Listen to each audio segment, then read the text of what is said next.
Ashamar kafuuni akkam jirtanii kabajamtoota fi jaalatamtoota chaayinaa laayyaantu asallaa jaljalatti argamtan nagaan koo bakka jirtatti isin akka qabu isin jechuun jaaladha. Bakka jiraatanii bakka eeggamtanii yoo na eegdan egaa kaappolitiin keessan nagaa guutuun qaba. Nagaan na bira jiru sun biras akka jiru abdiin qaba. Isiniin jechuun jaaladha bakka yoo na eegdan isiniin jecha egaa gaafii keessan koomentii gaafii lama waa'ee meeshaa tootaalii kanaa meeqan galchitee meeshaa mana keessaa kan jedhuu fi akkasuma immoo biyya ormaa hoggaa meeqa turte akkasuma immoo achitti teessee guuttatte immoo galteetidha meeshaa kan guuttatte kan jedhudha jechuudha. Gaafiin kun gaafii sadeenuu gabaabsatanan bakka tokkotti isin deebisa hidheetananii viidiyoo kana laayik sheer gochuu hin dagatina. Warroonni chaayinaa laayyaantoo sallaatti faaraa taatan gaariitti sabskiraaybii godhuun maatii keenya taasisaniin jechuun jaaladha. Egaa waa tokko warri jalqaba viidiyoo kiyya guyyaan biyya harabaa jirurraa egaa chaayinaa kana ergan bane turee jira mana arabaa keessa kushiinaa miti shintibeerii keessatti dhoksaa viidiyoo as qabaa achi qabaa karra cufanne yeroo hirriba keenyatirraa hin beekti ijoolleen jechuudha. Warroonni chaayinaa qabanii waa meeqa ta'a bidilibsi jala dhoksaa tiraasii keessa galchaatidha chaayinaa kana kanaan eegne jalqabaa warri nafana turtanni beektu jechuudha. Ani biyya ormaa keessa waggaa 4 ture. Dubaay keessa jechuudha waggaa 4 ture. Waggaa 4 kana keessatti ijoolleen keenya yeroo sanitti akkanatti babal'atee warroonni meeshaa namaa galchan afaan amaariffaatiin ni jira fuudhidha eessatti hojjetanii eessaa isa hin geessu ni laalla akkuma diraamaa yookaan akka waa tokkootitti biyya keessa ni jira jenneetu laala malee namoonni qaaman akkanatti amma fakkeenyaaf amma Adaamaa keessa ni jiru ijoolleen chaayinaa qabdu Arsii Asallaa keessa hin jiru Shaashamannee hin jiru maal keessa hin jiru yeroo san argachuu hin dandeenye garuu ani sirriitti hordofaa miidiyaa ijoollee Oromoo meeshaa namaa galchitu ergana ni galee Aashaa fakkeenyaaf Aashaatu waggaa fudhadhe gizee san piraankii hojjetu gizee nani galu jechuudha. Abbaa manaa wajjin piraankii hojjetu chaayinaa yeroo tokko irratti sirriitti wal barree turre waggaa biyya arabaa jirtu biyya gallaan abbaa manaa wajjin piraankii hojjechaa turte jechuudha. Ishiin gizeen ani ergan galee kara meeshaatti kan qayyarte egaa ni beektu ijoolleen tanaan dura ishii wajjin turtanii ishii ture sila garuu yeroo san ishiin piraankii hojjetti waan adda addaati malee meeshaalee galchuu hin jalqabne ani kanarraa kan ka'e meeshaa miti manni kiyya yeroo jalqaba maal akka fakkaatu dhugaan isiniin jedhaa jechuudha. Ani bilbila kee yeroo dhana naqa malee viidiyoo jettanii jala tuqxanii hoggaa laaltan manni kiyya yeroo sanitti lafa biyyee ture yeroon galutti jechuudha lafa biyyee ture kanaa miti teechoon kiyya kan jiru argitan jibbaadha. Deebisee teechoo laastikii warri argitan orreen kararii kan jedhamu jechuudha halluu yookaan orreenjii kan jedhamu kan burtukaana kan jedhamu mana kiyya keessatti argitan jechuudha barcumaa laastikiidha. Isa sanan fayyadama jechuudha gizeen gara argitanii jirtan ani homaa dhoksaa tokko hin qabu laalaa turtan jechuudha viidiyoo kee warri jalqabaa turtan manni kiyya maal fakkaata kan jedhu yeroo jalqabaatiif jechuudha. Ammaaf kanarra jira jedhee isarra taa'ee teechoo laastikii irra taa'ee viidiyoo hojjedheen ture. Hoggaan galu ani homtuu homaa wanti naasirraa tokko homtuun jiru jechuudha walumaa galatti. Kara meeshaaleetti tan dhufuu deemu.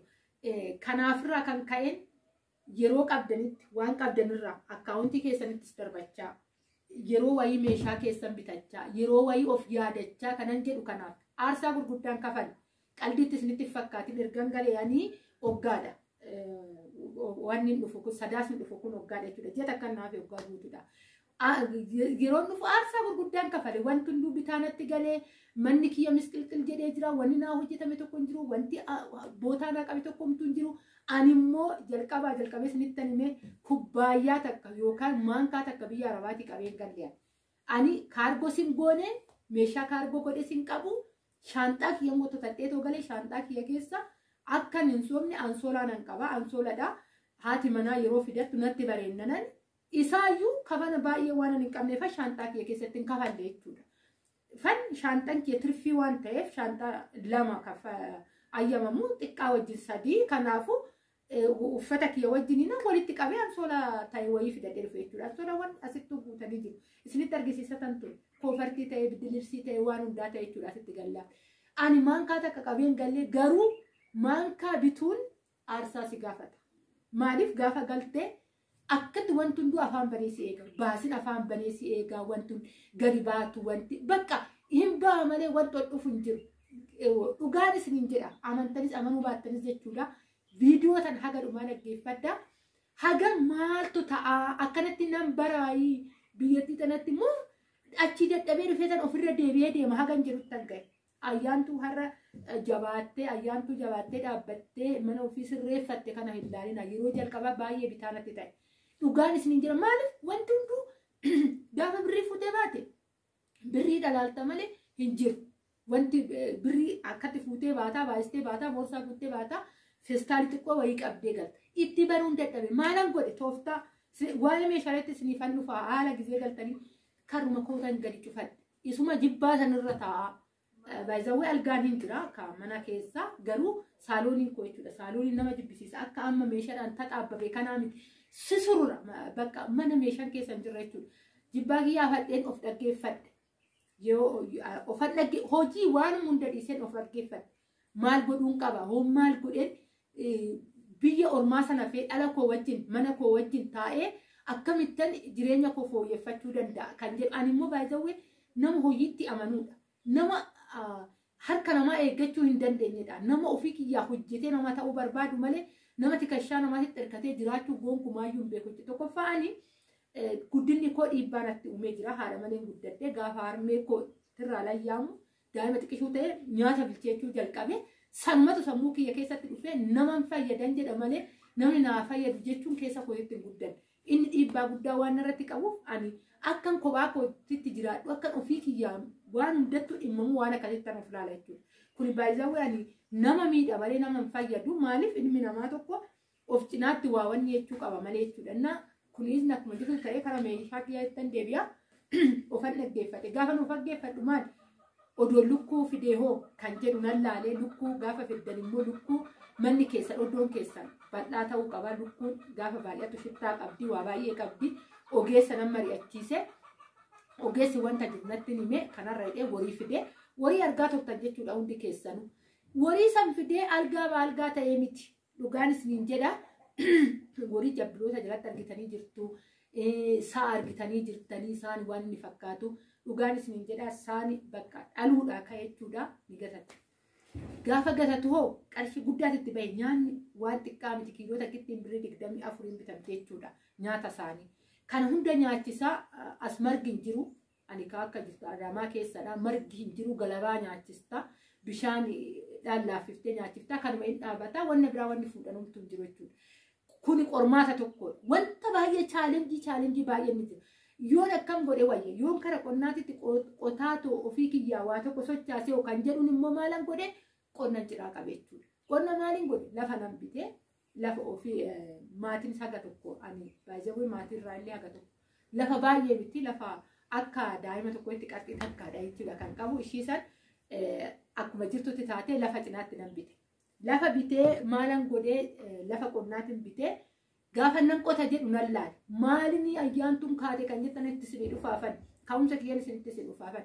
Lafa nan bitee lafa baay'iseetiin bitee biruman qabu saniin jechuudha. Lafa qonnaati. Na dhaggeeffadha lafa qonnaan bitee asumatti nan bitee gaafan bitee jedhu gaafa laalu madaabaraan baay'ee guddiidha. Sanyii xeefin karaa 100 hooma ta'ee kanatti qotiyyoo qochisiisuuf jechuudha qarshii 4,000 kaffalta. Gaafa meeqa qotamaa kana gaafa nirreebu kanan argadhu sanii wal madaaluu dide ammas. Chaalenjii akkamii akka namatti dhufuun isinitti haasa'aa jira. Namni viidiyoo sana dhaggeeffatan barumsa guddaa irraa fudhattu nan laalee inni hin taane maaliin godhee gurguruutti deebise. Gaafa gurguruutti deebisoo kisaaree osoo hin ta'in irraa argadheetan. Irraa argadheetanan gurguree kanan irraa argadhee gurguree mana kiyyattan deebi'e. Mana kiyyatti gaafa deebi'u maal lafarraa hin jalqabee lafa kooliishoo nan galchee girgiddaa koo qalamii nan dibee kara meeshaalee deebi'atan meeshaa yeroo jalqabaatiif asumaanan gatii isinitti himaa tanaan dura dubbadhee jira biifsentuni yeroo sanitti jechuudha qarshii 6,500 viidiyoo sirratti hojjetan ture. Asumaan tootaalii meeshaa kiyyaa argachaa too deemtan jechuudha. Meeqan hojjisiiste kan jettan jechuudha. Na 6,500 ishiinan hojjisiise. Algaan 21,000dha. Algaa kiyya argitanii jirtanii komodii nama staawutii of keessaa qabdi jechuudha. Irraan algaan galche. Isuma saniin jechuudha. Isuma saniin waa deddeebisaa lukkuun hin jirti, kuun hin jira, maaliin hin jira. Isiidhan hin teenye kanuman qabu sanirraa jechuudha. Isiidhan deddeebisaa tan maalan godhee asiin immoo iyyuu meeshaa kootitti ol deebi'e. Gaafa immoo lafti koonaa qoru maalan godhee soofan galche. Soofan mataa isaatitti xarabbeezaa wajjin xarabbeezaan kophaatti qarshii 6,500. Xarabbeezaan jechuudha. Xarabbeezaa jennaan xarabbeezaa callifteetii miti xarabbeezaan wanni akka algaatitti ulfaata. Xarabbeezatu akkana fuudhee jechuudha. Akkana sissee wanni jechuu hin danda'u. Maaliif waastinnaa meeshaa waastinnaa qabudha jechuudha. Kuni 55,000. 55 fi birri 6,500 walitti herreega. Min argattan isinuu jechuudha. Kana walumaa galatti meeqa 68 jechuudha qarshii. Ani itti baase kanatti. Teebiliin kophaa isaatitti kan televezyiinii bakka kanatti agarraa dasii televezyiiniin galchine argaa jirtan jechuudha. Ani akka nama waa dhoksaam namni kana hin beeku televezyiiniin kophaa isaatitti qarshii 14,000 nan bite. Tootaalii meeshaa kiyyaa walitti argachuu hin dandeessanii 21,000 6,500 14,000 6,500 55,000 walitti fiduu hin dandeessanii kun hundi meeqa akka meeshaan kiyya fixe jechuudha. Kanan galfadhe yeroo kanaa fi kana hoggaan jedhu immoo biffee keessa meeshaaleen adda addaa wantoota itti fayyadamu waan akkanaa kun hin jiru.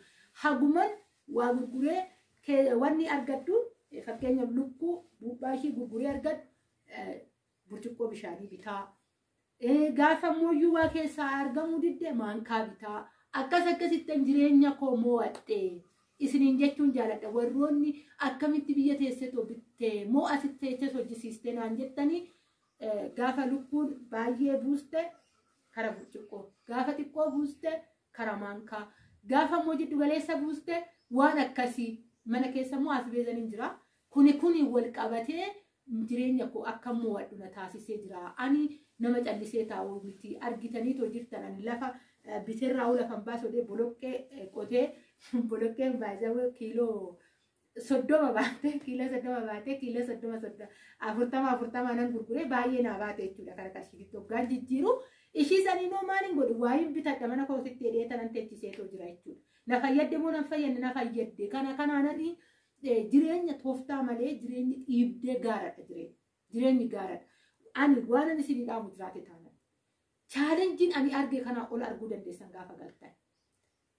Wanni ani isin dhaamu har'a qarshii keessan qixxeetti akkaawuntii irratti qusachaa meeshaa mana keessanii bitadha. Manni duwwaan Yesuus ani waan an argeef yoggaan karra banee ol seenu manni koo mana amma jaaladhu kun keessaa fiigina jiru. Maali qullaa kun muluu homaan argitu. Teechoon takka achi jirti takka as jirti jibbaan jidduu kana keessa jira lafaadha bakka. Wanni si gammachiisee taa'ifoo itti jedhi seechisiisu jiru. Amma gaafa karraban meeshaan koo wanti hunduu guutee akka jiru kanaan ta'edha. Kanaafu aarsaa nama gaafata gaafa biyya arabaatti gala wanti hunduu dagla namatti gala. Kanaafuyyuu maal gootu jala. Meeshaa akkanumaan ispeeshaal miidiyaa irratti argitanii meeshaa qaalii ta'e amma keessattuu kanan ittiin qoramaa jiru. Meeshaa miidiyaa biraatirraa warroonni afaan Amaariffaatiin hojjetan baay'isawwee ijoollee Amaaraatiin ofii tawaadaadirina tooftaa danuu beekan ijoolleen baay'inaan ala hojjetu. Ala yoo hojjetan kan ati ji'atti argattu guyyaa takkatti argachuu danda'an. Meeshaa qarshii 200,000 300 miti 10,000 galfachuu ni danda'u jechuudha. Kan ati ji'atti akkatti xuurtee fidde guyyaa takkatti guyyaa lamatti argachuu danda'an. Namni bakka 2 bakka 3 faa hojjetan jechuudha isaan. Isaan immoo madaaltanii miidiyaa isaaniitti irraa istiriishuut gootanii gaafa eeggitan. Qumsaatiniin takkittiin 40,000 ta'uu danda'a. Dhugaa yeroo darbe faan harrifadhe namatti erguun saalfadhe jechuudha. Biffee 40,000 qumsaatinii 40,000 jedhee mucaan hoggaanatti immoo warroota keessan na gaafatanii barreessuus saalfadhee naan deebiftuudha jennaan itti barreesse. Ijoolleen laaltee caljettellee hin jirti. Maaliif isin ofin madaaltanii keessa ijoolleen keenya ijoolleen Oromoo baay'inaan warra dhokatee mana namaa keessatti wanni kontiraata hojjetu. Ati namni kontiraata hojjetu warroota ala hojjetanii hin deemin. Isaan ikkoo baay'ee tooftaa hatta mana namaatu gisee jiraatan isaan kallattii adda addaatiin argatu dhugaan isin jedha. Isaan ofin madaalina akka mana keessatti jiraadhu meeshaaleen ani gadi lakkisuyyuu baay'ee babbareedadha. Mana keetis hanqateetii miti. Kanaafuu kanarratti immoo yeroo qaba idimee qaba. Amma san wanni isaa laalte malee qalamni isaa laalte malee mukni isaa maal akka ta'e wanni beektu hin jiru. Baay'ee meeshaalee akkatti boca baay'atan gatiin maatti baay'ate hojjettan haga har'aa jechuudha. Algaa tokkicha guyyaa 15 soofaa jira mucaan algaa tokko hin ba'a amma torbee kana keessa isinitti argisiisaa jechuudha. Yeroo itti fudhata. Kanaaf herreega sirriitti irratti qabata. Hojjetaadha qaxara waan ta'eef jechuudha. Waa'ee meeshaa sirriitti tanaan duree dubbadheen ture. Viidiyoon ta'u guyyaa har'aa kana fakkaatti gaafii biraa hoggaa qabaatan ta'e saanduqa koomentii jalatti naa barreessuun dagatinaa bakka jirtutti nagaa naa ta'a. Baay'ee.